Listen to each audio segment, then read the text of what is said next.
पुस्तकालय का निर्माण कर लेते, बच्चों से जुड़ी हुई कोई एजुकेशन की चीज।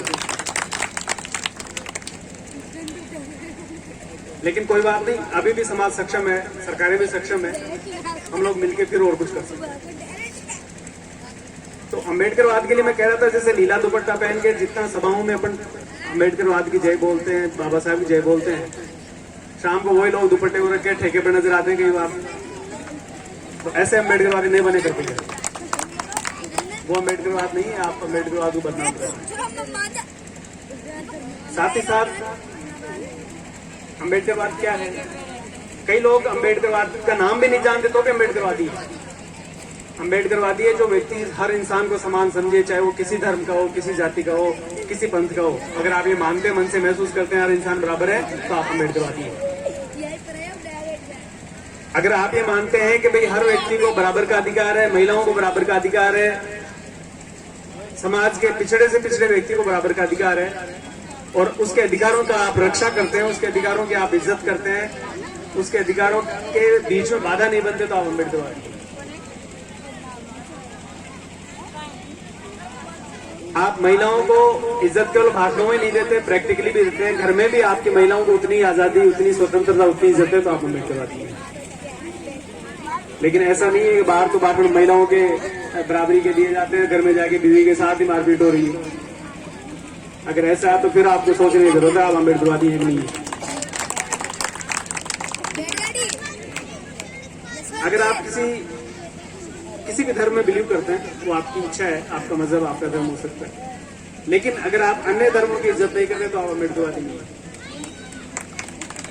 आप दूसरे के पंथ की इज्जत नहीं करते, दूसरे के विश्वास की इज्जत नहीं करते, तो अम्बेडकरवादी नहीं है।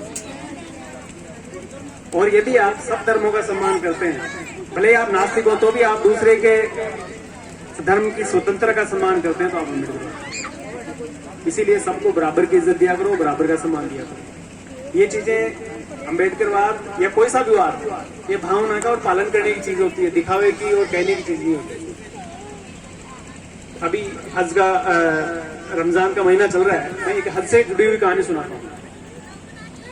एक गांव में कोई एक गरीब मुस्लिम चाचा रहते थे और पंक्चर की उनकी दुकान थी। उनकी बड़ी तमन्ना थी हज करने की, और उसके लिए उन्होंने बरसों तक पैसा जोड़ा।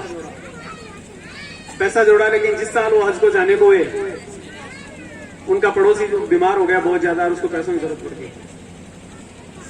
वो उसके बाद आए कि यार अब्दुल चाचा, बहुत ज्यादा जरूरत है पैसों की, मुझे पैसे चाहिए। और उन्होंने वो पैसे उसको दे दिए। उनका हज पे जाने का सपना अधूरा रह गया। हज पे लाखों लोग आते हैं, कई लोग गए, सऊद भाई जैसे बहुत संपन्न लोग भी आते हैं, इनसे भी ज्यादा संपन्न भी आते हैं। तो और ऐसे भी आते हैं जो जैसे अम्बेडकरवादी अल्लाह के बंदे मानते बड़ा होगा, मेरे जैसा तो कोई बंदा ही नहीं हो सकता अल्लाह का। तो उन्होंने बाद में जब पूछा गया, दुआ की गई कि आप किस किस का हज कबूल हुआ, तो वहां से उत्तर आया कि भाई जो डाडा तुर्की में जो अब्दुल्ला चाचा है उसका हज कबूल हुआ है। तो सऊद सईदी साहब जैसे जो लोग गए हुए थे वो ऑफेंड हो गए कि यार मैं तो इतना बड़ा बदबू, मेरा हज कबूल नहीं हुआ, अब्दुल्ला चाचा कैसे हो, पता लगा। बाद में पता किया तो अब्दुल्ला चाचा तो हज पर आया ही नहीं, कि वो हज पर तो नहीं आया, लेकिन उसने हज से ज्यादा जरूरी उस गरीब पड़ोसी की मदद करना समझा, इसीलिए उसका हज कबूल हुआ। तो आज अगर आपके मन में किसी गरीब के प्रति दया है तो आप अम्बेडकरवादी हैं, किसी वंचित के प्रति सम्मान है तो आप अम्बेडकरवादी हैं, आप अगर अपने बच्चों की शिक्षा दीक्षा के लिए काम कर रहे हैं तो आप अम्बेडकरवादी हैं, अगर आप समाज में बसी हुई कुरीतियां जो है, रसबस की जो कुरीतियां हैं, उनको मिटाने के लिए प्रयास कर रहे हैं तो आप अम्बेडकरवादी हैं। लेकिन वो प्रयास असली होना चाहिए, छद्म प्रयास नहीं होना चाहिए।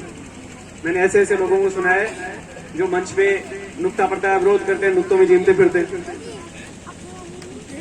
तो भाई अगर आप नुक्ता प्रचार विरोध करते हो तो पहले खुद जीना छोड़ दो, बंद हो जाएगी।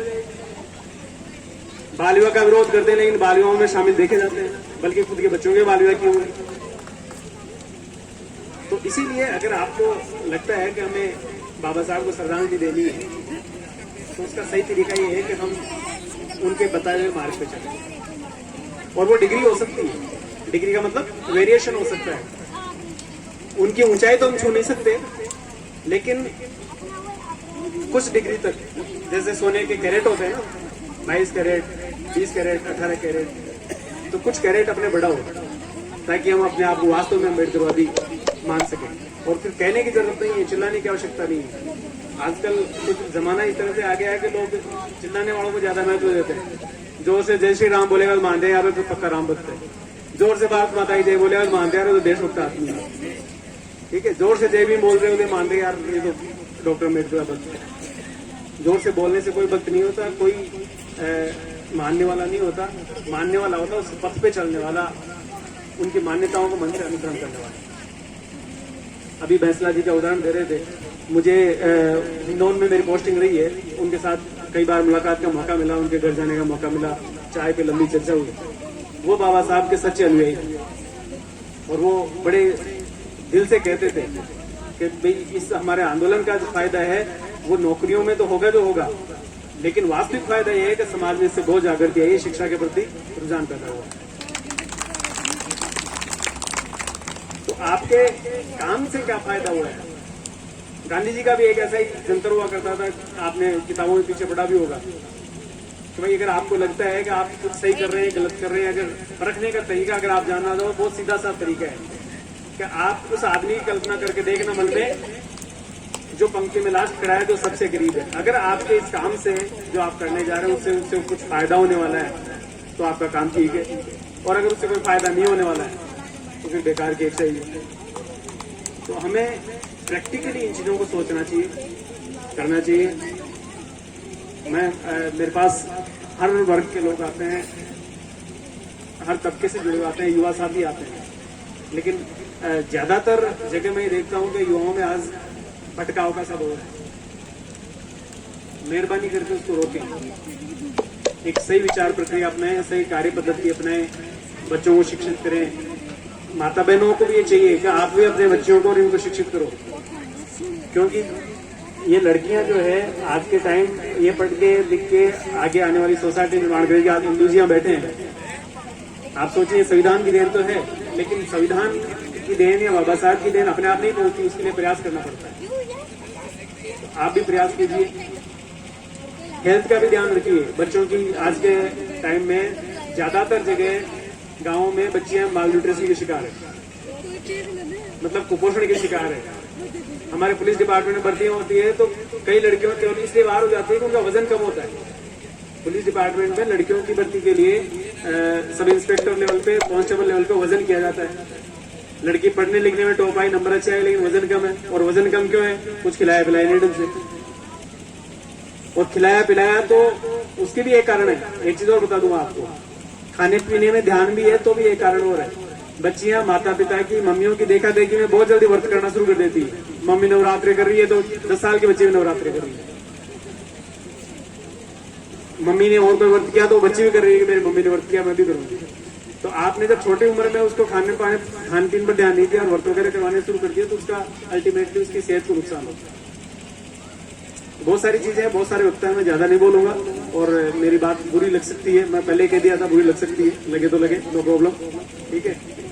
और किसी को डिटेल में बात करनी हो तो मैं ऑफिस में हमेशा अवेलेबल रहता हूँ। जय हिंद, जय हिंद।